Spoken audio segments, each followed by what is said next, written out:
Excusez-nous, on devisait sur le carnaval dunkerquois. Bonjour à tous, j'espère que vous allez bien après cette belle soirée, si vous y avez participé hier. Tiens, une question là tout de suite à vous tous. Qui a déjà emprunté depuis son arrivée à Dunkerque, à ses assises, les transports en commun?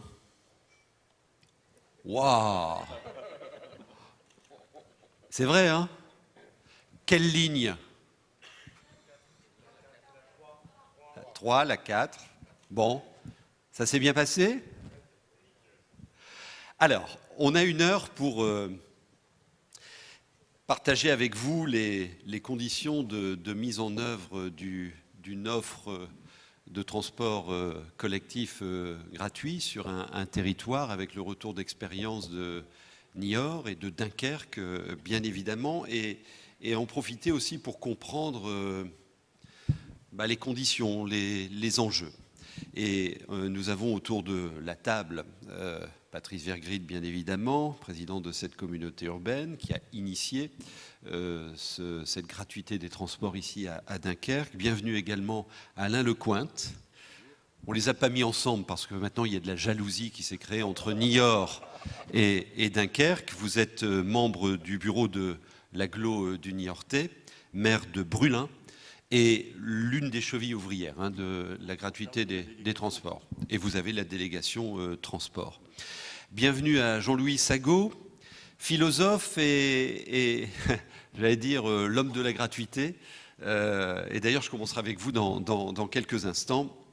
Et Sébastien Gardon, vous êtes chercheur au laboratoire territoire de l'université de Clermont-Auvergne, spécialiste des politiques de mobilité urbaine, et vous avez bien accompagné ces expériences dunkerquoises et niortaises.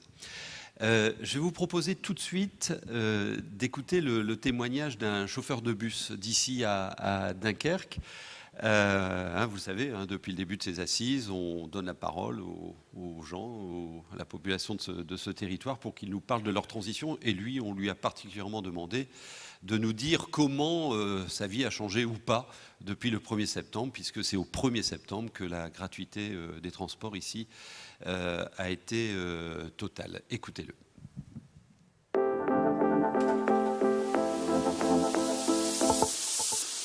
Je me suis aperçu depuis septembre qu'on avait une augmentation de la fréquentation de la clientèle dans nos bus, justement dû à la gratuité. Et les gens, maintenant, ils prennent le bus pour aller travailler ou pour aller à l'école, notamment. Donc, ils délaissent leur voiture, justement, pour prendre les transports en commun. Alors, les gens sont très contents quand ils montent dans le bus, bon, c'est gratuit. Premièrement, et puis surtout, c'est que nous avons des bus à intervalle de 10 minutes. Donc, les plus besoin d'attendre aux arrêts, ils savent quand est-ce que le bus va arriver. Et surtout, maintenant, les clients sont plus souriants et plus agréables. Et on voit beaucoup de différences, surtout le week-end, le samedi après-midi notamment, où il y a beaucoup de monde qui se promène maintenant sur la plage en bar. Et même le soir, on voit bien que les jeunes, maintenant, ils sortent plus souvent pour sortir et qui prennent le bus. Même en semaine, on a beaucoup plus de monde qui se promène. Notre centre-ville est plus attractif et plus dynamique. Moi, personnellement, maintenant, depuis que j'habite Dunkerque, je délaisse la voiture. Maintenant, je prends le bus pour aller au centre-ville ou pour faire les courses notamment. Voilà. Donc, ça a aussi un impact écologique et environnemental. Voilà, on l'a pris vraiment, notre équipe, ils l'ont pris au sortir de son bus. Là, il était en pause pendant quelques minutes sur la place Jean-Bart. Et on l'interrogeait, ce qui nous parle. Alors, il nous parle de l'augmentation de la fréquentation. Là, vous aurez des chiffres dans quelques instants. Il nous parle de l'intérêt de la fréquence de l'offre, c'est important, les boucles de 10 minutes. Entendons aussi, j'observe que les clients sont plus agréables et qui sourient, nous dit-il. Vous avez des données là-dessus, vous nous les préciserez, Patrice Vergrit. Et puis des nouveaux flux, des nouvelles utilisations de ce transport en commun, on y reviendra. Pourquoi vous êtes intéressé, Jean-Louis Sagot, au phénomène de la gratuité ? C'est votre terrain de jeu, ça. Oui. On avait l'impression, à un moment donné, on a eu l'impression que l'histoire s'arrêtait, qu'il n'y avait plus de possibilité d'aller vers des innovations sociales ou politiques, etc. Il y a eu des innovations politiques très fortes qui ont abouti à des tyrannies, et qui ont beaucoup mobilisé les gens. Et j'ai réfléchi, à quel endroit on peut voir des véritables modifications qui produisent de l'égalité, qui produisent de la liberté, etc., réellement, qui crantent quelque chose de nouveau, sans que ça produise de la tyrannie, de l'obsession idéologique, etc. Et en regardant la gratuité qui est partout autour de nous, en fait, hein, déjà quand on emprunte une rue, la rue est d'accès gratuit, et elle a coûté, elle est coûteuse et gratuite. Ça fait vraiment partie de notre existence. Et je me suis dit, tiens, là, il y a quelque chose qu'on sait utiliser. J'étais très frappé par le mot, et vous l'avez dit tout de suite, les sourires, le mot content. Les gens sont contents. C'est-à-dire, on retrouve quelque chose qui est essentiel dans notre existence. Nous tous, quand nous disons ça, c'est sans prix, c'est plus important que ce qui s'évalue monétairement. Et cette expérience-là, la vivre dans une innovation sociale, c'est vrai que ça fait plaisir, ça donne une sorte de joie que donne la liberté d'ailleurs, la liberté d'accès, etc.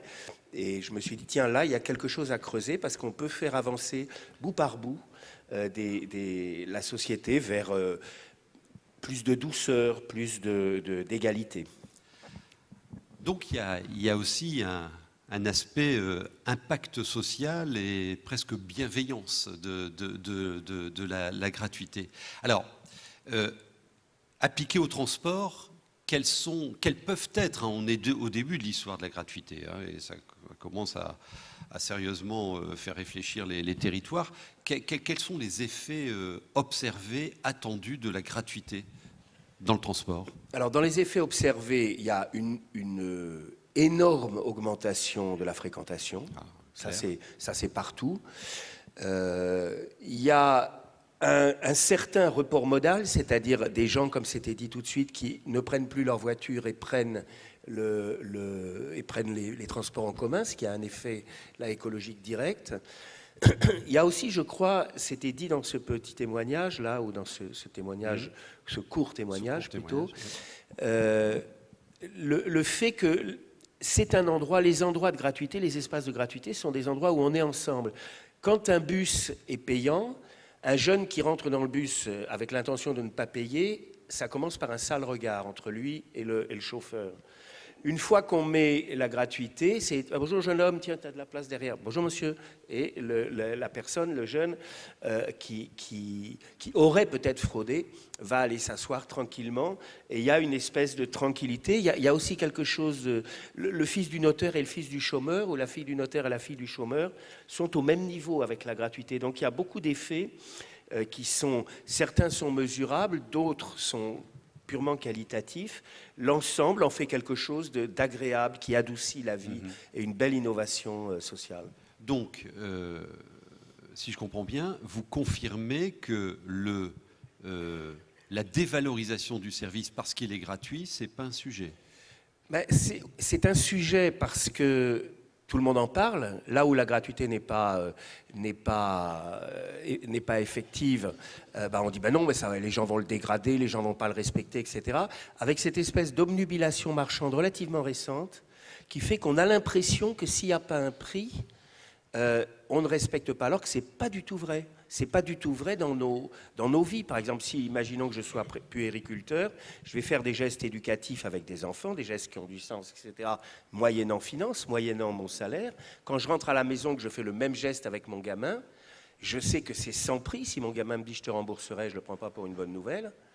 Mais en même temps, je sais que c'est beaucoup plus important parce que c'est plus important dans la construction de la personnalité. Donc, pour nous tous, le sans prix est supérieur à ce qui est évaluable monétairement. Mais on l'a un peu oublié.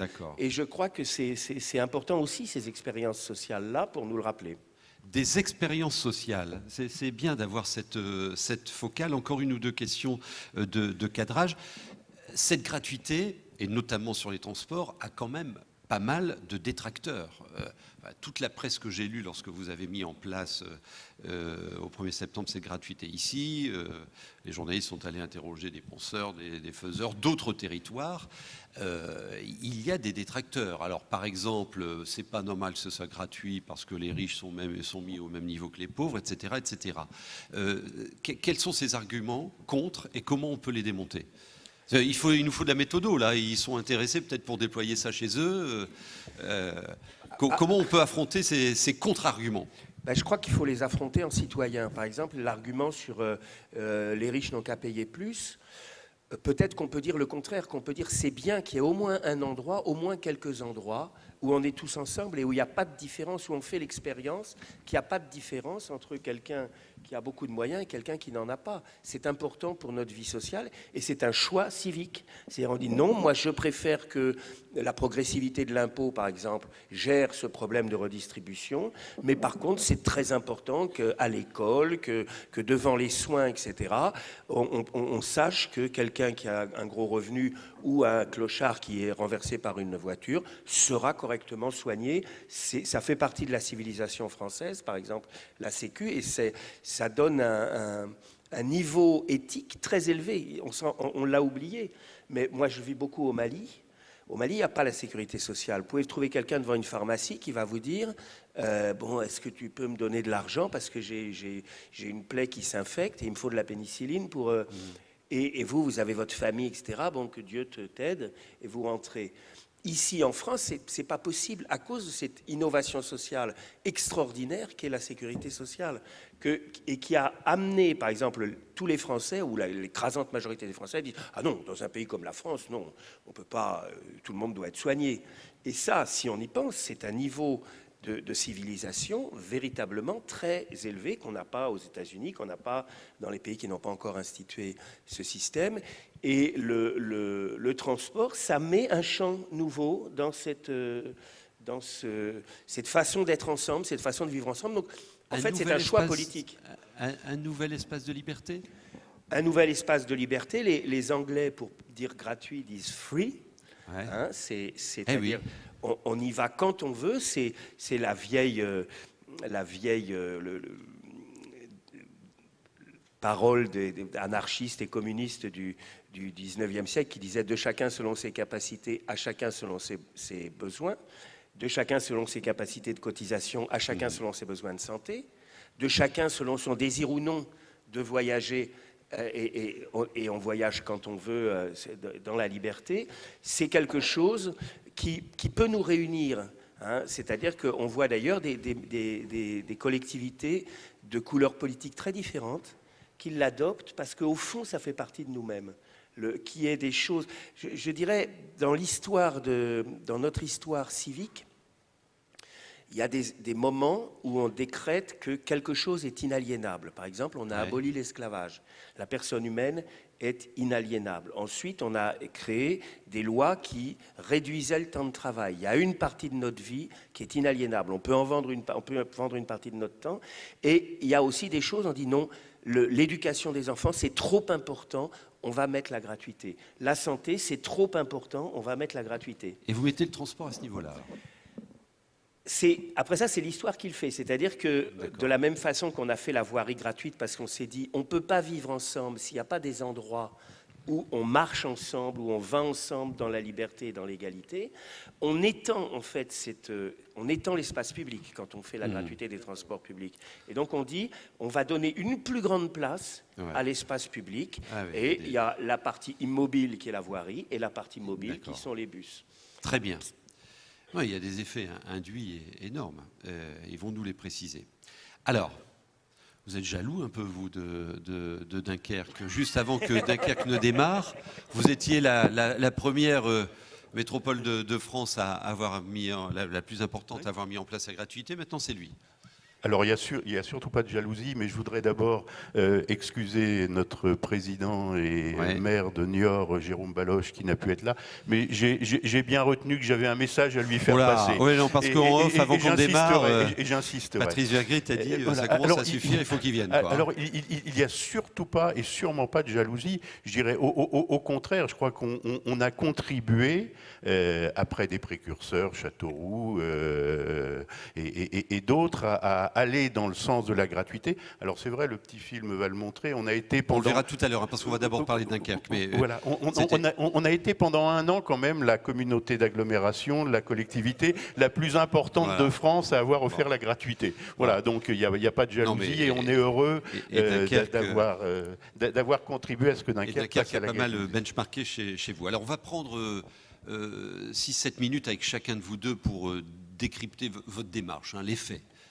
Comment vous avez fait, hein, c'est important qu'on comprenne bien et qu'on donne de la méthode autour de ça. On va démarrer par Dunkerque et après je reviens vers vous. Hein. On a prévu quelques illustrations. Bon, déjà c'était un point de programme, vous. Hein. Vous l'aviez mis en tête de gondole de votre programme. Tout à fait. Bon, la gratuité du transport public rentre dans une logique de vision politique. C'est un projet de société, je le dis vraiment aux collègues élus, c'est pas qu'une petite mesure ou un dispositif de politique publique, hein. C'est un projet de société, la gratuité du transport public. Moi, j'ai une conviction profonde, on peut revenir en arrière parce que là, ça va déjà trop loin. J'ai une conviction profonde, je suis pour un service public universel de base. Je ne suis pas pour le revenu universel. Je suis pour un service public universel de base et qu'on identifie justement l'ensemble des biens qui doivent accéder à la gratuité. On peut appeler ça le bien commun ou autre.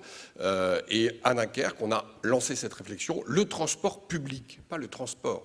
La voiture, c'est pas gratuit. Le transport public, qui est le prolongement du piéton, fait partie pour moi de ces services publics universels, donc pour tous. De base. Voilà, mais on peut élargir le champ, et c'est toute la réflexion qu'on mène, et c'est pour ça que je parle de projet de société et pas simplement d'une mesure de politique publique. Pour autant, donc je vais enclencher, je vais montrer les diapositives, je vais le remettre dans le contexte dunkerquois, et pourquoi à Dunkerque, c'est une mesure qui est particulièrement bien adaptée. Alors d'abord, quelques éléments de contexte. Vous avez vu le film de Christopher Nolan, je le disais en introduction, en ouverture de ses assises. Donc Dunkerque a été rasé pendant la Seconde Guerre mondiale. Il restait moins de 200 Dunkerquois ici en 1945. On est tous des enfants de réfugiés à Dunkerque, hein, voilà. Et c'est une ville donc, qui a été reconstruite dans les années 50-60. Et donc dans les années 50-60, on reconstruit pour la voiture. Donc vous avez ici une ville, quand on se déplace en voiture, il n'y a aucun obstacle. Si vous voulez aller de 5 minutes à la mairie et trouver une place en moins de 5 minutes, à Dunkerque, c'est possible. Voilà. Donc il n'y a... Non, s'il vous plaît, pas trop vite les diapos. Donc effectivement, ici, nous avons une ville, une agglomération totalement faite pour la voiture. Et donc ça a eu des conséquences fortes. Là, on peut passer à la diapositive suivante. Le vélo n'existe quasiment pas. Je pense que vous avez eu du mal à avoir un cycliste à Dunkerque. On tourne sur 1%. Pourtant, on n'est pas si loin que ça d'Amsterdam. Et une culture qui aurait pu donner. Hein. Finalement, on se déplaçait encore à Mobilette il n'y a pas si longtemps pour aller à l'usine, ici à Dunkerque. Sauf que ça a basculé sur la voiture et pas du tout du côté du vélo. Le bus, au début de ce mandat, arrive à moins de 5% de déplacement. Et pire encore, la voiture continue à gagner des parts de marché. Elle avait gagné 3 points sur les 10 dernières années. Entre milieu des années 2000 et milieu des années 2010, la voiture continue à gagner des parts de marché. Je crois que Dunkerque, pour ça, était vraiment dans une caractéristique particulière, mais normale, aucun obstacle à la voiture à Dunkerque, aucun obstacle. Et puis, donc, je le disais, 2/3 des déplacements en voiture, ce qui situe Dunkerque parmi les gros déplacements. On peut passer à la suivante. Ça a eu des conséquences énormes. D'abord, évidemment, une baisse de pouvoir d'achat. La voiture coûte très cher.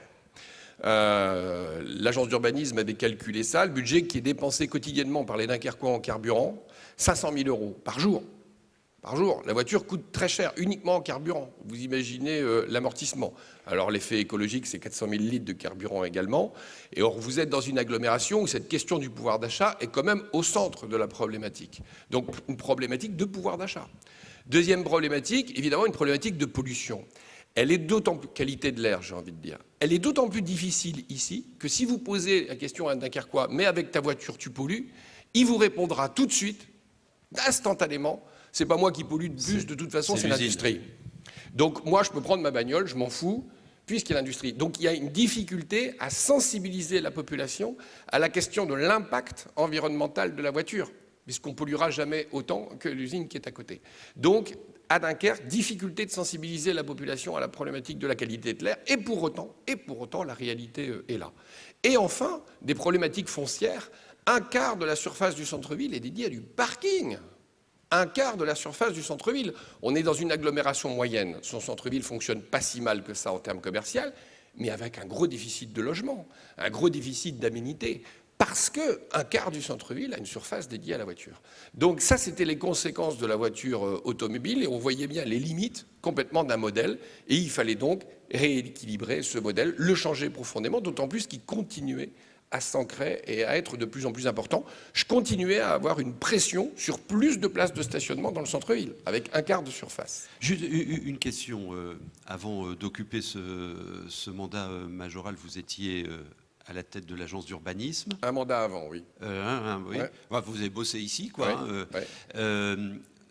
C'est un sujet qui pointait, donc c'était il y a 10-15 ans. Bien sûr. L'idée que j'en avais quand j'étais directeur d'agence d'Urba, c'était que c'était un sujet qui était un impensé des politiques publiques au niveau national. D'accord. Aucune recherche sérieuse sur le sujet. Des pseudo-experts qui parlaient dans tous les sens pour dire franchement des conneries. Aucune analyse sérieuse des coûts-avantages, etc. On avait des expériences au bagne. À chaque fois qu'une ville basculait vers une forme de gratuité, les médias s'en emparaient, ça a duré une semaine et après c'était fini. Ce débat-là n'a pas été traité sérieusement au niveau national. Et en général, quand il y a un impensé, quand on est directeur d'agence d'Urba, on a envie d'aller mettre son doigt. Et donc, effectivement, quand j'étais directeur d'agence d'Urba, je me suis intéressé à cette problématique de la gratuité des transports publics et je me suis effectivement fait une raison et je me suis surtout fait la raison que c'était une mesure particulièrement appliquée à notre territoire. Je continue le déroulé. Donc, on a lancé un grand projet donc en 2014. C'était un engagement de campagne, on l'a lancé. On a pris notre temps. Ce projet s'appelle DK+ de mobilité. En fait, le projet, ce n'est pas la gratuité du transport public. C'est beaucoup plus large que ça. Le projet s'appelle DK+ de mobilité parce qu'en fait, il a plusieurs objectifs. Premier objectif, c'était améliorer la qualité du réseau de transport. Il ne faut jamais faire la gratuité contre la qualité. Ça, c'est une erreur majeure. Jamais faire la gratuité contre la qualité.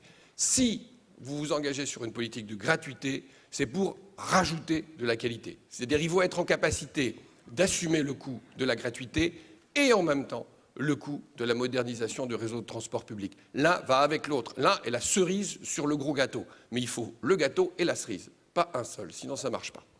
Donc améliorer la qualité du réseau de transport collectif, c'est ce que le conducteur tout à l'heure disait sur les 10 minutes de fréquence, par exemple. Deuxièmement, aller chercher ce qu'on appelle l'effet tramway. En France, il y a eu une erreur énorme d'appeler les transformations d'espaces publics dans les agglomérations effet tramway, parce que ça a été associé à l'arrivée du tramway. C'est une erreur majeure parce qu'on a confondu le matériel utilisé, le tramway, avec en fait l'origine de la transformation d'image qui était, j'ai envie de dire, l'immense montant de travaux publics de transformation de l'espace public. Ce qu'on souhaitait faire ici à Dunkerque, c'est transformer l'espace public, engager finalement un autre partage de la voirie, engager aussi une modernisation des espaces publics sans le tramway, sans le coût prohibitif du tramway. Parce que pour une agglomération comme Dunkerque, le tramway est l'erreur qu'il ne faut pas faire. Et donc, le but du jeu, c'était de faire ces rénovations d'espaces publics, d'aller chercher ce qu'on a appelé en France l'effet tramway, le changement d'image de l'agglomération, mais avec la gratuité des transports. Et ça marche. Les retours aujourd'hui dans la population sont énormes sur le changement d'image. Et enfin, la gratuité en deux temps. D'abord le week-end en 2015 pour crédibiliser la parole politique. La question de confiance est déterminante aujourd'hui dans la population. On le dit, on le fait. Ouais. Et puis pour commencer à expérimenter les choses. Et après, au 1er septembre 2018, en prenant son temps, 4 temps pour atteindre tous les effets qui sont là. Il faut atteindre tous les effets, pas un seul, pas que la gratuité. Pour atteindre tous les effets, il fallait 4 ans. En dessous de 4 ans, on ne pouvait pas atteindre ces effets. Alors pourquoi la gratuité? C'est la slide suivante. Pour plein de raisons en dehors de l'idée du projet de société. D'abord, dans une ville de la voiture, il fallait créer un choc psychologique. Ici, à Dunkerque, quand on avait une voiture, le bus n'existait pas. Je me mets dedans. J'avais une voiture, le bus n'existait pas. Quand vous vous déplacez, vous ne pensez pas, vous savez, on n'est pas des homo economicus, hein, ça n'existe pas, ça c'est que pour les libéraux. Dans notre tête, c'est beaucoup plus simple que ça. On fait des arbitrages à l'intérieur d'un cadre. Et bien à Dunkerque, ce cadre, il n'y avait pas le bus. Donc dans le bus, il n'y avait que les gens qui n'avaient pas de voiture. Donc les jeunes sans permis, les personnes âgées, les ménages modestes. Il n'y avait que ça dans le bus. Et donc, pour amener des gens qui ont une voiture dans le bus, il faut un choc psychologique. Sinon, vous n'y arrivez pas. Sinon, vous ne rentrez pas le bus dans l'espace mental et donc dans les arbitrages. Et la gratuité, c'est ça qu'elle apporte en premier, un choc psychologique majeur. Deuxième objectif, une logique de report modal. J'entends beaucoup de conneries là-dessus. J'ai même vu dans des journaux sérieux, hein, à l'échelle nationale, des affirmations comme quoi il y avait que des piétons ou des cyclistes dans le bus, etc. À Dunkerque, s'il y avait que des cyclistes dans le bus, on n'aurait pas mis beaucoup de monde dans le bus. Hein. Évidemment, c'est absurde, ça dépend des cas. Ça dépend des cas. À Dunkerque, où il n'y a pas culturellement le bus dans les modes de déplacement, le report modal va être conséquent. La recherche est actuellement en cours, c'est Maxime Muret qui est en train de le faire avec l'agence d'Urba. On aura les chiffres exacts au pourcentage près au cours du printemps. L'étude sera complètement terminée au mois de septembre. Déjà, on voit que le report modal est massif. En fait, ça a eu deux effets, la gratuité. Un effet assez important de report modal de la voiture vers le transport collectif, et deux, une augmentation de la mobilité. C'est-à-dire des gens qui ne se déplaçaient plus ou qui se déplaçaient moins, qui se sont déplacés davantage. Et notamment des personnes âgées isolées, qui demandaient à leurs enfants de faire leurs courses. Des nouvelles envies. Sont mis. Mais bien sûr, et ça pour le lien social, pour la cohésion sociale, c'est majeur. Le premier facteur de lutte contre l'exclusion sociale, c'est la mobilité. On va plus voir sa famille, on va plus au loisir. Je continue, donc je le mets... excusez-moi. Non, ça va trop loin. Alors, lutte contre l'exclusion, je l'évoquais, je viens de l'évoquer à l'instant, j'ai fait la transition naturelle. Et puis le pouvoir d'achat. Juste un élément, on avait pris un engagement de rendre du pouvoir d'achat à la population. Qu'est-ce qui est mieux pour un maire ? Baisser la taxe foncière maintenant, parce que la taxe d'habitation ne va plus exister, baisser la taxe foncière, c'est-à-dire redistribuer de l'argent en faveur des propriétaires, et en particulier les propriétaires les plus aisés, ou rendre le bus gratuit avec la même somme. À qui vous rendez l'argent ? Aux plus modestes, aux jeunes, aux familles, aux personnes âgées, aux gens qui font des gestes pour l'environnement. Ce n'est pas la cible idéale d'une redistribution de pouvoir d'achat. Donc en termes de redistribution de pouvoir d'achat, plutôt que de donner l'argent en baissant les impôts à des propriétaires aisés, donnez-le aux gens qui vont dans le bus. Je veux dire, vous avez une redistribution beaucoup plus juste. Je continue sur le slide suivant. Alors ici à Dunkerque, comment on a financé la gratuité ? Oui, c'est important. Il y avait un élément de contexte important. La gratuité, c'était 4,5 millions. Voilà. En fait, en réalité, la modernisation du réseau, c'est 10 millions. C'est-à-dire qu'on a mis plus d'argent. Là, je parle de fonctionnement. Je ne parle pas d'investissement. L'investissement, c'est 65 millions. On l'a financé sur la PPI, c'est autre chose. Sur le fonctionnement, on est passé d'un fonctionnement d'à peu près de 35 millions par an à 50 millions par an. 5 millions qui s'expliquent en 4,5 millions. Oui. Enfin, ouais, c'est plus... Mais grosso modo, en termes de budget de fonctionnement, 4,5 millions dus à la gratuité, 10 millions dus à la modernisation du réseau. C'est-à-dire qu'on a mis plus d'argent sur la modernisation du réseau que sur la gratuité. C'est important à avoir. Comment on a financé ? C'est-à-dire à peu près 15 millions. Il fallait dégager 15 millions. Ici, mon prédécesseur voulait faire une grande salle de spectacle, 10 000 personnes, 250 millions d'euros, avec un PPP qui allait engager la communauté urbaine à verser 8 millions d'euros par an. On a annulé ce projet qui ne servait à rien. Voilà, c'est un choix politique. Nous, on estimait qu'il ne servait à rien et qu'il était beaucoup plus utile à Dunkerque de faire le transport public gratuit. On a récupéré 8 millions d'euros. Les 7 autres millions, on aurait pu faire le choix d'augmenter le versement transport. Il n'est pas au taquet. Ici, il est à 1,55, on peut monter à 2. On n'a pas fait le choix d'augmenter la fiscalité. On a fait le choix, effectivement, de faire des économies sur le budget de la communauté urbaine et, effectivement, de ne pas augmenter la fiscalité. Donc, on a intégralement financé ces 15 millions d'euros de fonctionnement supplémentaire, à la fois par l'annulation d'un projet, choix politique, et à l'intérieur du budget de fonctionnement, des arbitrages, là aussi, choix politique. Donc c'est un choix politique qui a financé effectivement la gratuité. Je continue, je suis presque à la fin, je suis désolé, je suis peut-être un petit peu... Non, c'est bien. Alors, oui, rapidement là-dessus quand même, moi ce que je veux vraiment vous faire passer comme message, c'est méfiez-vous des terribles poncifs. Comme c'est un débat qui n'a pas été sérieux en France. Comme c'est un débat où il n'y a pas eu de travaux de recherche, comme c'est un débat sur lequel il n'y a eu aucune thèse, chercher des thèses sur la gratuité du transport public, il n'y en a pas. Comme c'est un sujet qui a été investi par des pseudo-experts, tout et n'importe quoi circule sur la gratuité du transport public. Méfiez-vous terriblement de ce qu'on vous dit, y compris dans des journaux soi-disant sérieux à l'échelle nationale. Je vois des choses ahurissantes, et y compris d'ailleurs des grands élus qui disent « La gratuité apporte de l'insécurité car ce qui est gratuit n'a pas de valeur. » À Dunkerque, gratuité du week-end, moins 60% d'incivilité. Moins 60% d'incivilité constatée. Et puis il n'y a plus de délinquance puisqu'il n'y a plus de caisse. Le seul élément de délinquance qu'on avait, c'était des braquages.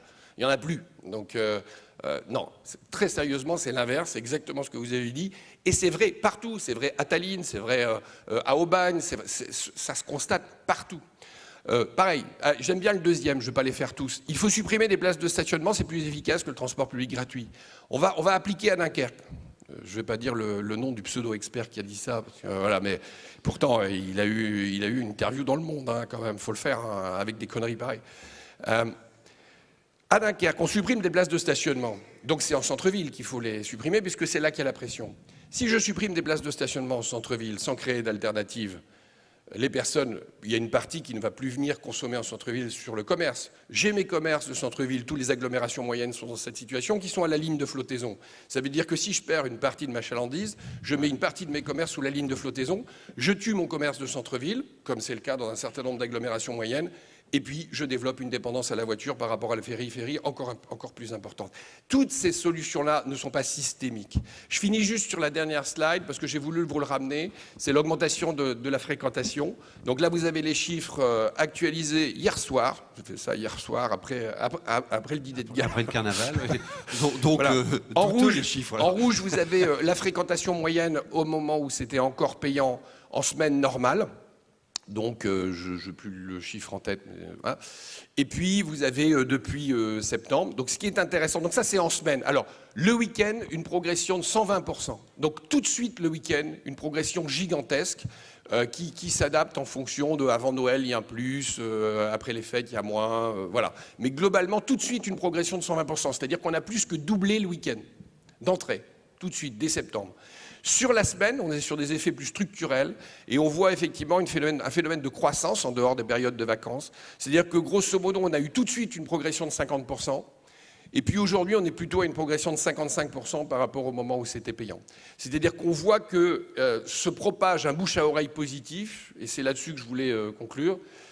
Les enquêtes de satisfaction aujourd'hui sur la gratuité du transport public nous mènent à des taux jamais connus pour les politiques publiques à l'échelle de la communauté urbaine. On est à 98% de taux de notoriété. C'est-à-dire quasiment tous les Dunkerquois savent que le bus est gratuit. 93% de satisfaction. Aucune politique publique à Dunkerque n'avait jamais atteint ce seuil de satisfaction. Aujourd'hui, c'est une transformation profonde, une révolution qu'a amené le transport public gratuit ici. Et très sincèrement, tous les Dunkerquois en parlent. Ça fait 4 mois que dans tous les cafés du coin, vous avez obligatoirement, si vous restez 1 heure, on va vous parler de la gratuité du transport public. C'est un changement de société assez fondamental. Votre plan de transport pourra absorber quelle augmentation là, les perspectives, c'est quoi? La modernisation du réseau de transport anticipée un doublement. Voilà, donc on est sur... L'objectif qu'on a, c'est d'arriver... Donc le week-end, pour nous, on pense qu'on est arrivé à ce qu'il fallait, c'est-à-dire plus 120%. C'était notre objectif. On veut arriver à la semaine à plus 100%. Donc on est là maintenant, on est à plus 55. Ouais. On sent que ça continue à croître, le bouche à oreille continue à être positif. On échange avec les autres villes donc du réseau. On sait qu'en général, la croissance du départ dure 3 ans, la croissance du phénomène du départ. Donc on pense qu'effectivement, on devrait arriver à plus 100%. Mais on ne va pas s'arrêter là. On ne va pas s'arrêter là. C'est-à-dire que le mandat prochain, on va mettre sur la table la desserte des zones d'activité et des zones industrielles. Là, on a juste transformé le réseau urbain. Donc on va continuer évidemment ce travail.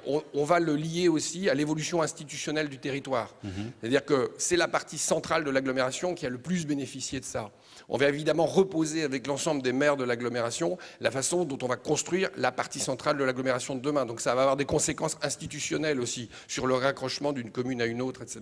Donc en fait, fait, ça ouvre des perspectives. Et puis, dans le centre-ville, on est en train de gagner des espaces fonciers. Donc, on est en train de développer de nouveaux programmes d'habitat qui sont complètement liés aux espaces fonciers qu'on a gagnés en centre-ville. Ça, en fait, je pourrais vous dire, à Saint-Paul-sur-Mer, on a transformé une autoroute en boulevard urbain. Aujourd'hui, ça permet de faire la politique de la ville parce qu'on peut faire des démolitions. La gratuité du transport public, ou plutôt dès qu'il y a plus de mobilité, a profondément transformé la ville pour 20 ans. Ouais, ça induit des conséquences énormes. Alors, avec des effets calculés ou pas, quoi, parce que vous observez des choses. Alors, il y avait des choses calculées. Ce que j'avais sous-estimé à titre personnel, c'est l'engouement des Dunkerquois. Ouais. Très sincèrement, je ne m'attendais pas à ça. Je ne m'attendais pas à un tel retour politique.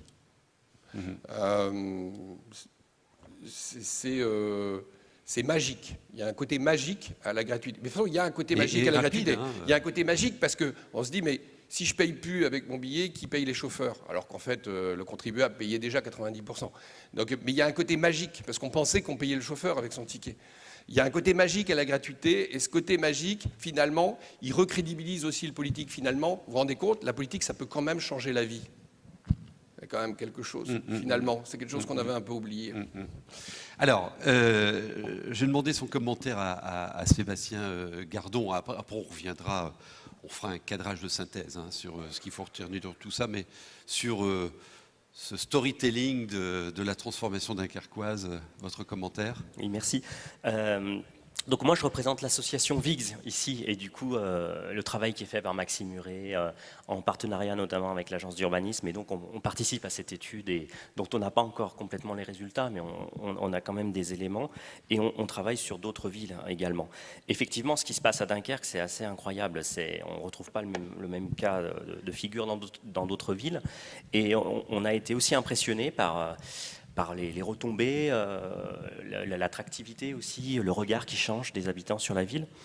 Mais c'est vrai qu'on est dans une configuration très particulière, telle qu'elle a été présentée, c'est-à-dire cette histoire récente, cette ville qui est vraiment très adaptée à l'automobile. Et effectivement, il y avait vraiment toutes les raisons, toutes les conditions qui étaient propices pour la réussite de ce projet. Oui, et arriver avec une solution en rupture, quoi, parce qu'il faisait le faire, c'est comme ça que ça se passe.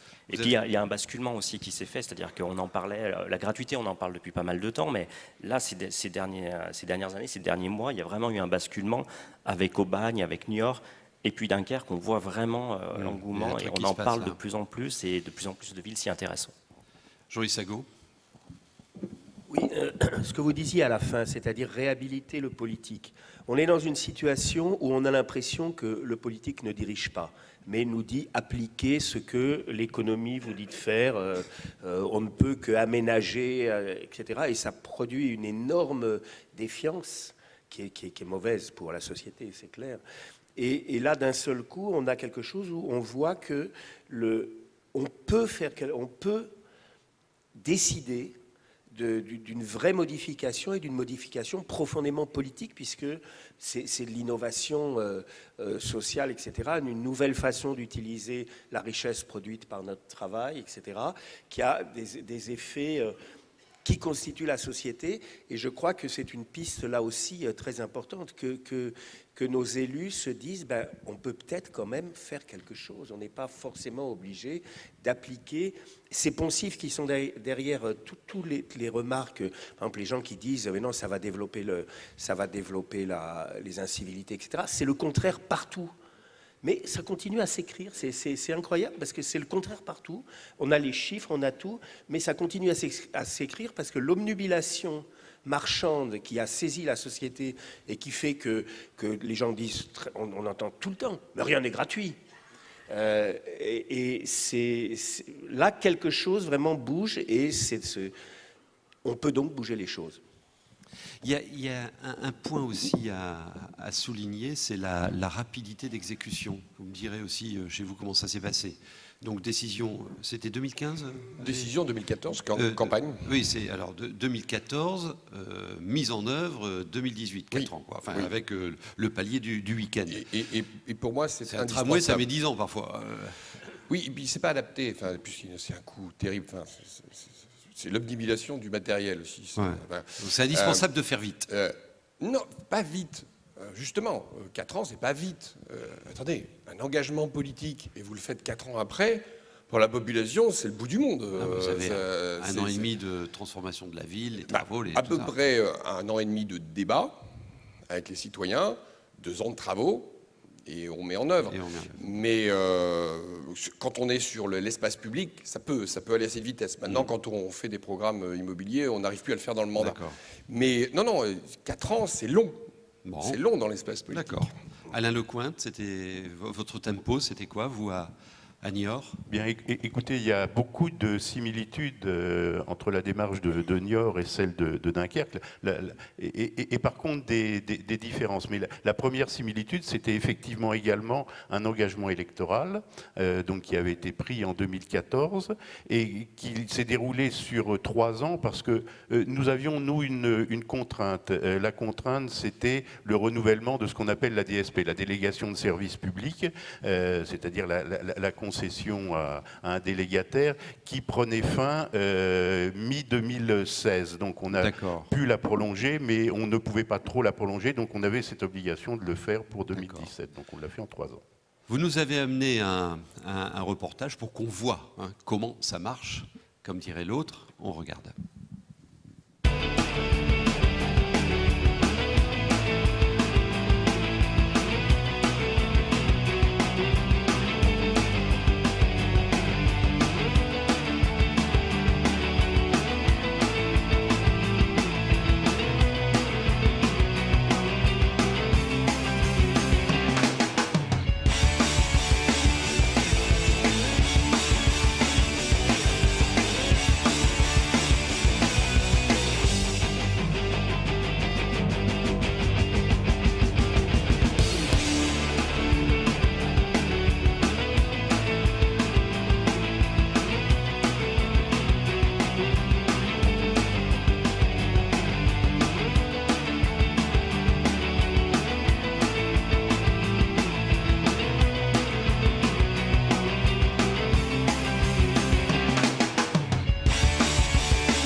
Une agglo de 120 000 habitants, dont 60 000 habitants pour la ville-centre, et une couronne assez rurale. Je vous cite, Alain Lecointe, et je vous demandais de vous expliquer là-dessus. J'ai lu dans un article, je crois. Vous dites, dans l'agglo, nous ne sommes pas passés du payant au gratuit. Je préfère dire que nous sommes passés de la tarification symbolique au libre accès. Expliquez ça. Merci d'avoir repris le propos, effectivement. Avant de le décoder, je voudrais préciser une différence de territoire qui explique également une différence d'approche. La communauté d'agglomération du Niortais, c'est 40 communes, 120 000 habitants, mais vous l'avez rappelé, 60 000 habitants à la ville-centre. Notre commune la plus petite, c'est 120 habitants. Donc on a un ratio de 500 entre la commune la plus petite et la commune la plus grande. Il est donc bien évident que les solutions de mobilité, parce que c'est l'approche également que l'on a eue, on n'a pas uniquement renégocié une DSP pour du transport collectif sur le réseau urbain, c'était vraiment un challenge global de mobilité et on le voit au travers de la petite vidéo. On a mis en place du vélo à assistance électrique, des trottinettes, on ne l'a pas évoqué, mais du covoiturage et des parkings relais parce qu'effectivement, il y a de l'intermodalité pour pouvoir offrir une desserte satisfaisante sur le territoire. C'est la première caractéristique. La deuxième, et on a eu la chance, contrairement à Dunkerque, de ne pas être une ville martyre. Par contre, la conséquence, on l'a, c'est qu'on n'a pas les grandes avenues, on n'a pas les boulevards haussmanniens non plus, et donc des contraintes de circulation dans la ville-centre qui sont beaucoup plus difficiles, et aucune zone, pratiquement aucune possibilité de parking. Donc c'est tout cela que l'on a remis en place dans notre réflexion, donc une mobilité sur l'ensemble du territoire. Alors, le libre accès. Le libre accès, j'y viens. Et après, après je ferai, je dirais, un complément sur les 3 volets traditionnels que sont le volet sociétal, le volet environnemental et le volet économique, mais les 3 se retrouvent. Le libre accès, ça a été un peu évoqué. Pourquoi le libre accès? Je vais d'abord commencer par la tarification symbolique, si vous voulez bien. Oui, oui. La tarification symbolique, ça a un peu été évoqué. Ce que peu de gens, sauf les initiés et vous certainement, ce que peu de gens savent, c'est que ce qu'on appelle les recettes billettiques, c'est-à-dire la tarification, le billet ou l'abonnement, couvre qu'une part relativement marginale du coût global du transport. Grosso modo, en France, on est sur une moyenne de 35%. Certaines villes avaient des tarifications, des recettes billettiques nettement inférieures à ce taux-là. C'est le cas de Dunkerque. C'est le cas de Dunkerque qui est à 12%. C'est le cas de Niort où on est à 12%. C'est donc ce que j'appelle la tarification symbolique. Quand on paye son billet, on ne paye pas 100 du transport, on paye 12 du transport. Voilà, donc c'est déjà la première chose. Et la deuxième chose, le libre accès, c'est effectivement quelque chose d'important par rapport à la gratuité, ça a été également évoqué, c'est la simplification de l'utilisation du transport en commun. On s'est posé la question, un certain nombre de villes où on fait des choix, dire on passe à la gratuité, mais il faut malgré tout un badge ou une carte d'appartenance à la collectivité. Là non, on ne se pose aucune question, on n'a pas à réfléchir, dire est-ce que j'ai besoin d'un document quelconque ou d'un ticket que je peux avoir gratuitement? Je monte tout simplement dans le bus et j'utilise le bus. Voilà donc la notion de libre accès pour, ça a été évoqué, faire que c'est simple pour tous ceux qui n'ont pas le réflexe ou l'idée bus ou transport en commun, pour leur permettre de franchir cette étape-là, qu'il n'ait pas en plus l'étape contraignante, administrative. Comment je fais? Je rentre tout simplement dans le bus. Alors, plusieurs questions maintenant. La question du financement. Comment vous avez fait? Alors, comme je l'évoquais, donc trois volets, le volet sociétal, environnemental et économique. Donc, voilà, l'économique. Le volet économique.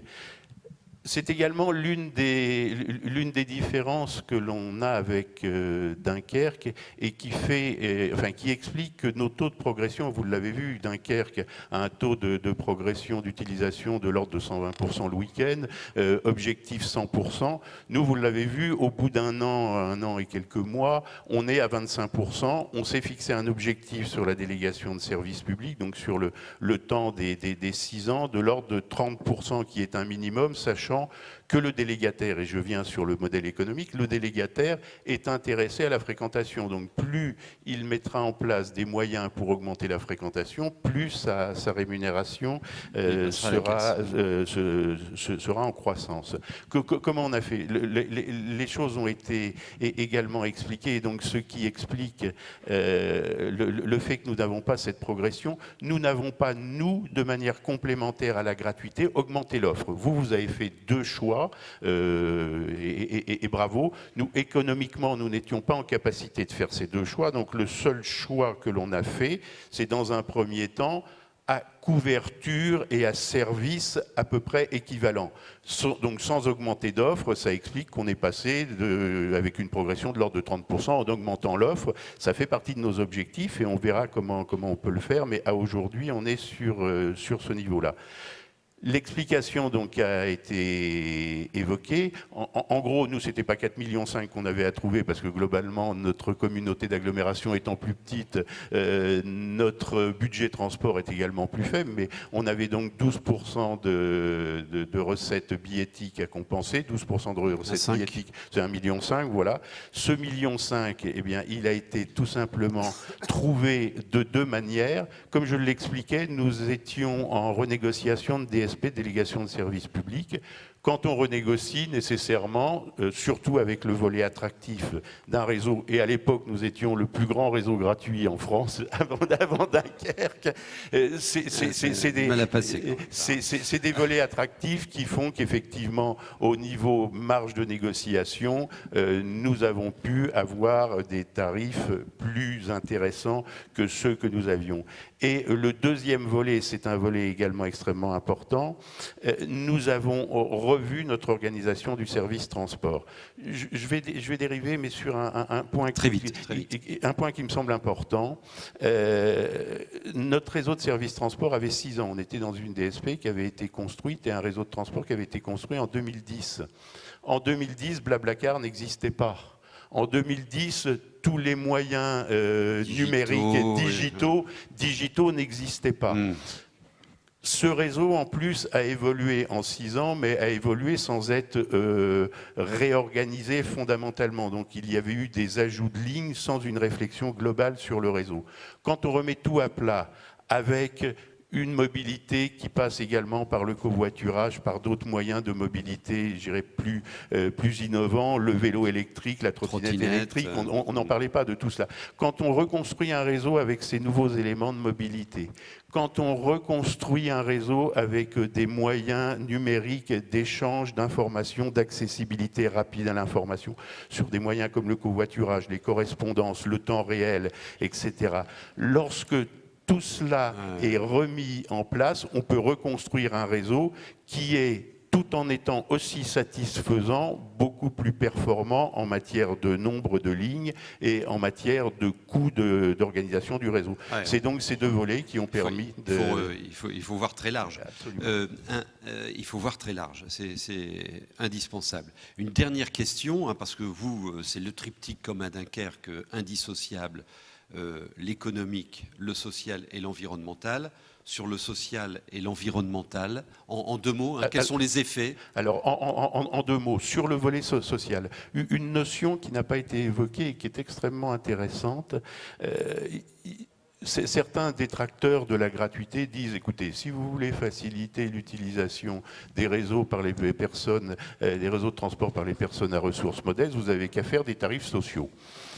On s'aperçoit tout simplement que les tarifs sociaux, c'est une fausse bonne idée. C'est une fausse bonne idée parce que il faut, pour bénéficier de ce tarif social, acheter les carnets, les tickets par carnet, parce qu'il faut avoir des démarches de carte d'abonnement, et les gens qui sont en précarité économique n'ont pas cette démarche-là. Et on s'aperçoit que, contrairement aux bienfaits, entre guillemets, théoriques du tarif social, dans la réalité, ce sont ces personnes-là qui payent le prix du billet le plus cher parce qu'ils l'achètent à l'unité. Ils ne l'achetaient même pas en carnet. Donc, ça a permis à des gens qui étaient en précarité d'utiliser les réseaux de transport, donc ce volet social. Bien sûr. Ça permet, hélas, pas aussi rapidement qu'on le souhaiterait, bien, de passer du véhicule individuel au transport en commun. Donc ça permet également de contribuer à ce volet environnemental. Et tout cela, bien, répond à l'objectif des trois volets. Et pourquoi, je reviens rapidement sur le pourquoi on a décidé de faire la gratuité des transports, pourquoi ça a été décidé en 2014. Bien, tout simplement parce qu'on s'est aperçu donc qu'il y avait nécessité de faciliter l'accès des transports aux personnes les plus en situation de précarité, parce que également on s'est aperçu que le coût des recettes billettiques était relativement faible, et enfin que nos bus, un certain nombre de bus, et c'est une des raisons de réorganisation de notre circuit de transport, étaient, j'allais dire vides, pas tout à fait vides, mais étaient remplis au tiers ou au quart. Et remplir un bus, qu'un bus circule à vide ou qu'un bus circule plein, ça ne coûte pas plus cher. Donc on avait vraiment cet objectif de dire, tout en gardant le cadencement, parce que c'est après les grandes dualités ou les grands débats. Bravo pour un cadencement à 10 minutes. Nous, on n'en est pas à 10 minutes sur tous nos réseaux. Mais pour maintenir un cadencement et pour le justifier, il faut de la fréquentation. Sinon, on est dans un cercle vicieux qui consiste à dire, moins j'ai de fréquentation, plus j'augmente les cadencements, enfin, ou plus j'augmente les périodes, et plus on augmente les périodes, moins on a de gens dans les bus. Donc le moyen d'en sortir, c'est de remplir les bus. Une incise, est-ce que vous avez touché à la taxe transport ? Alors, nous n'avons pas touché au VT transport. Je ne voulais pas l'évoquer pour ne pas être trop long, mais je vais... C'est ma dernière question. Non, au contraire, et c'est extrêmement intéressant, c'était l'enjeu électoral de 2014. L'enjeu électoral de 2014, deux listes qui s'affrontent avec deux politiques différentes. Une politique qui consiste à dire on va faire du TCSP, du transport collectif en site propre, avec des voies dédiées. C'est ce qui permet de passer le VT, chez nous on était à 1,05, de passer le versement transport de 1,05 à 1,08. D'accord. Pratiquement doubler la charge du versement transport pour les entreprises. Donc ça a été la première vision des choses. Et l'autre vision, celle de Jérôme Baloge, était de dire, pour des aspects que j'ai évoqués, sociétal, environnementaux, etc., non seulement on ne va pas augmenter le VT, on va rester au VT 1,05. D'ailleurs, on ne pourrait pratiquement pas l'augmenter parce qu'on est au taquet, étant donné qu'on n'a pas de TCSP. Mais on a gardé le niveau de ce VT et on a dit par contre, on va faire la gratuité. Donc on a conservé le VT et c'est pour ça que le modèle économique consistait à devoir trouver 1,5 million qu'on a réussi à dégager par les deux axes que j'ai évoqués. Très bien. Sébastien Gardon, on sent, là, ça se joue depuis quelques mois, que ce sujet va poindre et on va certainement le repérer dans les programmes pour la prochaine échéance électorale. Vous étudiez le socio-économique de tout ce qui se passe là, dans ces transformations, dans ces villes. Qu'est-ce qu'il faut retenir pour éclairer les futurs passages à l'acte des territoires? Déjà, comme ça a déjà été souligné, on a un grand besoin d'études. Là, les études qu'on est en train de faire, elles ne sont pas encore abouties et on a besoin de chiffres parce qu'il n'y a pas eu de grands travaux qui ont été réalisés là-dessus. Ça, c'est très important et ça va arriver. Ce qu'il faut retenir, c'est qu'on le voit à travers ce débat, les politiques de mobilité sont très très importantes. Ça représente des coûts énormes pour les collectivités locales. C'est des enjeux énormes en termes économiques, en termes sociaux, en termes environnementaux. Et on a du mal à percevoir avec tous les débats actuellement, par exemple sur la fiscalité, les gilets jaunes, tout ce qui s'est passé ces dernières années, à percevoir véritablement le coût des transports, c'est-à-dire ce qu'on paye individuellement quand on emprunte sa voiture, ce qu'on paye individuellement quand on emprunte les transports en commun. On le voit, les gens ont du mal à percevoir le vrai coût des transports en commun. Et puis on a du mal à percevoir ce que la collectivité paye. Quand on emprunte une voiture, la collectivité, elle paye toute une série de choses aussi qu'on ne perçoit pas forcément. Et dans les transports en commun, c'est la même chose. Donc c'est vraiment un débat politique très important qui obéit pas forcément à un clivage d'ailleurs gauche-droite. On le voit dans les communes qui ont adopté ce genre de politique. C'est plus complexe que ça parce qu'il y a des configurations territoriales différentes qui s'y prêtent mieux à certains endroits. Il y a des débats donc, dans les associations aussi de vélos, d'usagers des transports. Au niveau des institutions comme le GART, on voit que ça commence à bouger, mais Il n'était pas pour, hein? Oui, pour l'instant, non, Hein? mais voilà, ça commence à bouger. Ouais, ils disent, il se passe un truc là. On voit qu'il commence à se passer un truc. Les rencontres nationales du transport public à Dunkerque en septembre, il y avait quand même 300 personnes. Les prochaines sont programmées à Châteauroux, il y aura sans doute encore plus de monde. Donc c'est vraiment en train de basculer. Après, voilà, il faut étudier la complexité des configurations territoriales. Il y a des endroits c'est possible, il y a d'autres endroits c'est moins possible. On en a beaucoup parlé à Paris. Ça pose un certain nombre de problèmes vu leur réseau. Ici, hein. Madame Hidalgo est venue ici. Hein. Oui. Et à Lyon aussi, c'est assez compliqué, mais dans des villes comme Grenoble, comme Le Havre, on se pose de plus en plus la question. Et c'est sûr que ça va devenir un enjeu pour les prochaines municipales. Hein. Très important. Tiens, au fait, vous êtes posé la question des touristes. Oui, nous, on a considéré que c'était un élément d'attractivité, comme l'idée du service public universel, il ne devait pas y avoir de carte, tout ce qui a été dit. Donc le but du jeu, ce n'était pas de faire comme Tallinn, qui ne réserve que la gratuité à ses résidents, mais de faire la gratuité pour tous. Et c'en est un élément d'attractivité. Vous avez posé la question combien ont pris les transports collectifs ici. Moi, quand j'arrive, j'ai un congrès dans une autre ville. Je dois commencer par savoir où il faut que j'achète mon billet, comment ça fonctionne, je comprends rien, enfin, c'est quand même très compliqué. Ici à Dunkerque, on vous a dit vous prenez la C3, et enfin, donc c'est un élément d'attractivité aussi sur Tourisme de Congrès. Je peux rajouter juste un petit point court. Je ne l'ai pas évoqué, mais il y a aussi quelque chose qui m'a frappé, c'est l'évolution de la convivialité. Vous avez vu sur les slides qu'on a mis tout à l'heure, on a développé des bus animation. En fait, il y a des débats de la transition énergétique qui se produisent maintenant dans le bus à Dunkerque. Vous avez peut-être eu l'occasion d'être interrogé. On a voulu développer de l'animation dans les bus. Pourquoi? Je dis souvent cette phrase, il y avait les bistrots hier, demain, il y aura les bus. C'est-à-dire il faut réinventer des lieux de sociabilité, des lieux où on vit ensemble. L'habitat, aujourd'hui, divise de plus en plus. Malgré les politiques de mixité sociale, on est dans l'appariement entre soi, dans l'habitat, de manière continue, de plus en plus, depuis 20 ou 30 ans. Vous allez au cinéma, vous avez les films pour une catégorie socio-professionnelle, vous avez les films pour d'autres catégories socio-professionnelles. Le cinéma ne mixe plus. Il reste l'école, qui a du mal, hein, et il y a des coups de canif sur la carte scolaire. Hein. Il reste le sport. Quand vous faites du sport, vous faites dans une équipe de foot, vous êtes encore avec l'ouvrier du coin quand vous êtes cadre et réciproquement. Il reste le carnaval. Mais il reste le carnaval, les manifestations festives, les fêtes, c'est un élément essentiel, et le bus, c'est-à-dire le lieu de sociabilité du quotidien. Et aujourd'hui, moi j'ai un grand plaisir de voir des costards cravates dans le bus de Dunkerque, ce qui n'existait pas, discuter avec la petite mamie ou avec le jeune avec son cartable. Voilà. Alors parfois, certains s'isolent, mais c'est normal, notamment le matin. Mais regardez bien ce qui se passe, notamment dans l'après-midi dans les bus, les gens se parlent. Quand vous êtes dans une voiture, celui qui est dans la voiture d'à côté, c'est votre ennemi. C'est celui qui vous empêche d'avancer plus vite. Dans le bus, vous êtes solidaire, vous avancerez à la même vitesse. Perso, donc, vous le prenez, vous? Oui, je le prends, oui. Je le prends grosso modo 3 à 4 fois par semaine en aller-retour. Il y a des moments où effectivement je termine assez tard. Il y a des moments où il y a des déplacements, par exemple dans les zones industrielles, très compliqués aujourd'hui. Et donc c'est pour ça que je regarde d'ailleurs ma mobilité pour voir où encore il faut. Les zones industrielles, les zones d'activité, c'est le coup d'après. Il va falloir qu'on trouve des systèmes pour se rendre aussi dans ces zones-là demain de manière plus performante qu'aujourd'hui. On prend quelques questions du public et on conclut. D'accord? Alors, mesdames, messieurs, qui est intéressé? Oui, monsieur, voilà, on vous amène un micro là, juste derrière. Ah, ouais, hop.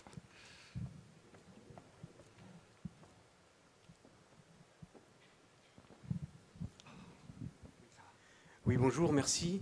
En creux, on parle de... Je voudrais bien savoir en fait quelle est l'évolution de la part modale de la voiture. Vous avez indiqué, monsieur le maire, que vous aviez maintenant des effets bénéfiques sur le foncier, monsieur le maire de Dunkerque, pardon. Et donc, du coup, est-ce qu'on peut mesurer l'évolution de la part modale de la voiture? Est-ce qu'effectivement, on constate une baisse?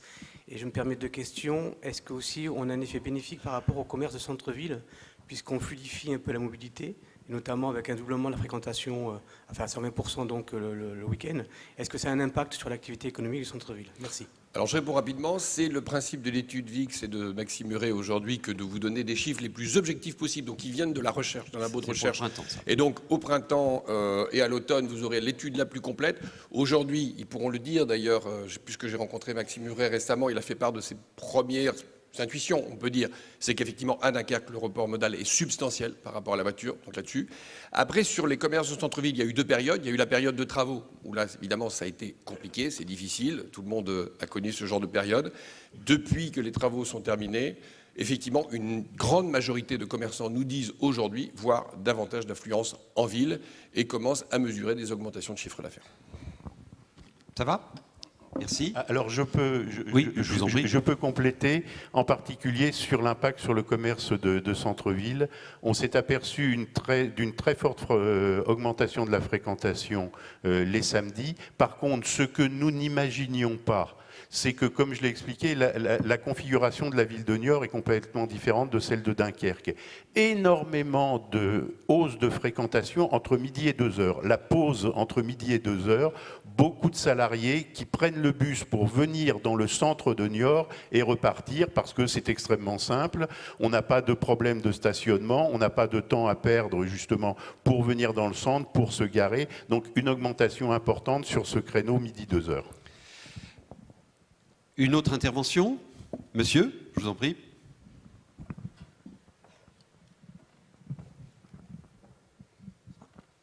Bonjour, j'avais 2 questions. Tout d'abord, pour Dunkerque, je ne suis pas sûr d'avoir entendu le mode de gestion des transports publics. Est-ce que c'est une délégation de service public ou une régie? DSP. DSP, d'accord. Et est-ce que vous avez réussi du coup à faire ce changement au milieu d'une DSP ou vous avez aussi profité d'un passage d'une DSP à une autre? Non, au milieu de DSP. D'accord. Par un système d'attente. D'accord.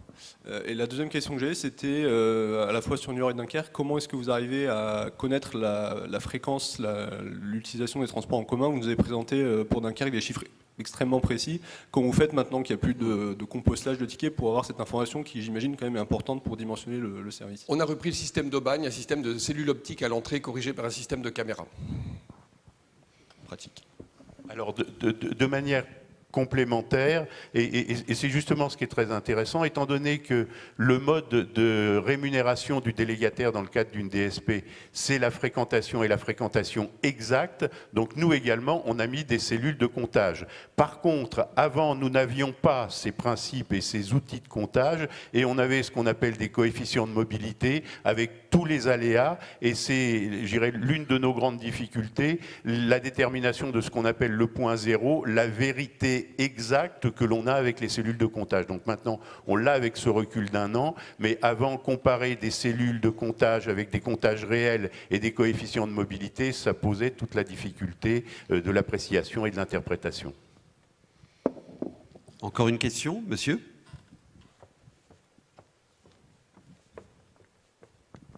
Signalez-vous là pour... Bonjour. Tout d'abord, je félicite une phrase qu'a dit monsieur le maire. Il a dit « l'homme economicus n'existe pas ». Moi, j'en ferai un manifeste attaché partout. Sinon, pour revenir sur le volet, vous avez aussi évoqué la question de redonner du pouvoir d'achat. Donc, vous avez parlé des niveaux plus défavorisés. Donc, justement, vous avez dit qu'il n'y a pas vraiment des effets vu qu'il y a une tarification symbolique et aussi une facilitation d'accès des libertés. J'ai quelques doutes sur ça parce qu'en fait, à mon avis, dans plusieurs villes, il y a déjà beaucoup de facilitations, des abonnements qui sont très juste avec une cotisation très symbolique. Mais je voudrais revenir sur l'autre niveau, enfin, sur les gens les plus favorisés. Qu'est-ce qui va leur stimuler ou motiver de passer de la voiture au bus, étant donné que peut-être déjà ils auraient payé assez peu, parce qu'ils ont les moyens pour les payer, et s'il n'y a pas quelque sorte d'interdiction d'accès ou de stationnement, qu'est-ce qui va le faire changer de mentalité, de passer de sa voiture au bus? Merci. Alors là, je veux vraiment, parce que c'est une question essentielle. Je pense probablement que le plus gros effet de la gratuité s'est produit sur les cadres à Dunkerque. Je pense que la gratuité a eu le choc psychologique. On en parle. Ça remet dans le cerveau humain le bus. Je vous dis, on n'est pas des homo economicus. Le matin, quand vous vous levez, vous dites pas quelles sont l'ensemble de mes opportunités de déplacement pour aller d'un point A à un point B, et puis je fais faire un calcul mathématique pour savoir quel est le truc. Vous ne faites pas ça le matin. Vous fonctionnez par habitude. Voilà. C'est ça la logique de l'être humain. Et il faut, à un moment donné, et le cadre, il a sa voiture. Et c'est une voiture d'automobile. Donc le matin, il monte dans sa voiture et il s'en va. Voilà. Et la gratuité du transport public vient percuter la réalité quotidienne. Mais qu'est-ce que c'est que ça? Tout le monde me parle de la gratuité du transport public. Tiens, il y a un bus toutes les... Tiens, je vais l'essayer. Ça coûte rien d'essayer. Vous connaissez cet adage populaire? Ça coûte rien d'essayer. Eh bien, ils essayent. D'abord un samedi. Ils essayent. Tiens, on va aller au marché. On va aller au marché. Tiens, on va aller dans le centre-ville. C'est pas mal, hein, finalement. Puis 10 minutes, on n'attend pas beaucoup. Puis les enfants sont contents ou les petits-enfants sont contents. Et puis on revient. Et puis après, tiens, mais au fait, on pourrait vendre la deuxième voiture, puisque tu peux aller au boulot en bus. Puis on se parle. Puis il y a le geste pour l'environnement. Bon, allez, hein, on va se donner un petit coup moral de temps en temps. Allez, on va faire un petit effort pour le reste du monde. Et tout ça joue énormément. Et puis il y a un autre facteur chez les cadres. Il y a un autre facteur, la simplicité. C'est ce qui a été dit. Pas besoin d'abonnement. Aujourd'hui, admettons, je vais prendre ma voiture. Je dois aller là, d'ailleurs on m'attend, pour l'inauguration de l'aluminium Dunkerque. Bien. Je vais en zone industrielle, je dois prendre ma voiture. Dessert trop compliqué, voilà. Bon. Donc là, je vais prendre ma voiture. Demain, je vais aller en bus au travail. C'est certain, en plus, demain matin, je serai dans le bus. Si je prends un abonnement, j'ai toujours le sentiment de perdre quand je perds ma voiture. Vous savez, ce sentiment-là, qui a été expliqué, c'est pas le principe d'aller, ça, c'est pas ça, ou le sentiment que vous avez payé, et en fait, en payant, quand vous l'utilisez pas, vous avez le sentiment de perdre. C'est très humain, tout ça. Et donc, à la fin, ben non, vous prenez pas l'abonnement du bus, parce que finalement, vous vous dites, je vais l'utiliser qu'un quart du temps, il va pas être rentable, etc., etc. Et donc, tout ça, ça s'appuie, en fait, sur la faiblesse du cerveau humain, tout bêtement, et parce que nous ne sommes pas des ordinateurs, et parce que nous arbitrons pas comme ça, et les cadres, finalement, montent beaucoup plus dans le bus quand il est gratuit. Très bien. Alors, l'ultime question, on peut en prendre une dernière? Patrice Vergrit, rapidement, c'est monsieur là au milieu, et après on conclut. Allez, très vite.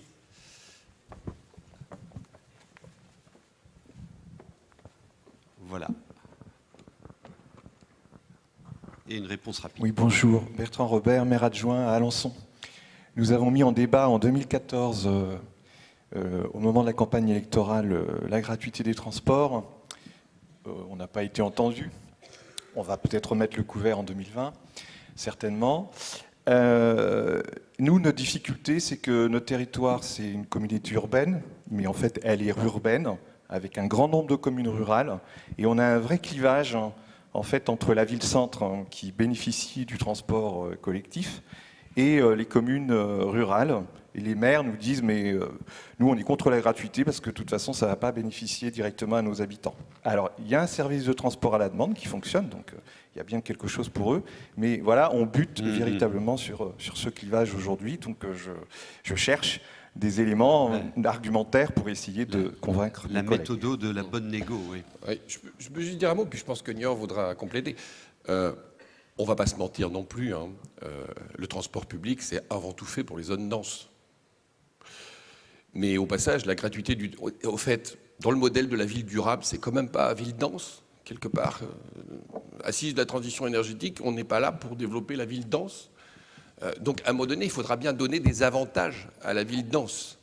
Parce que sinon, si la fiscalité des ruraux, c'est 0, la fiscalité des urbains, c'est 30,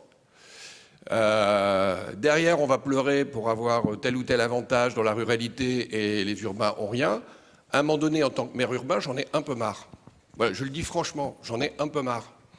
Donc, à un moment donné, il faut aussi que la majorité de la population française puisse être aussi servie.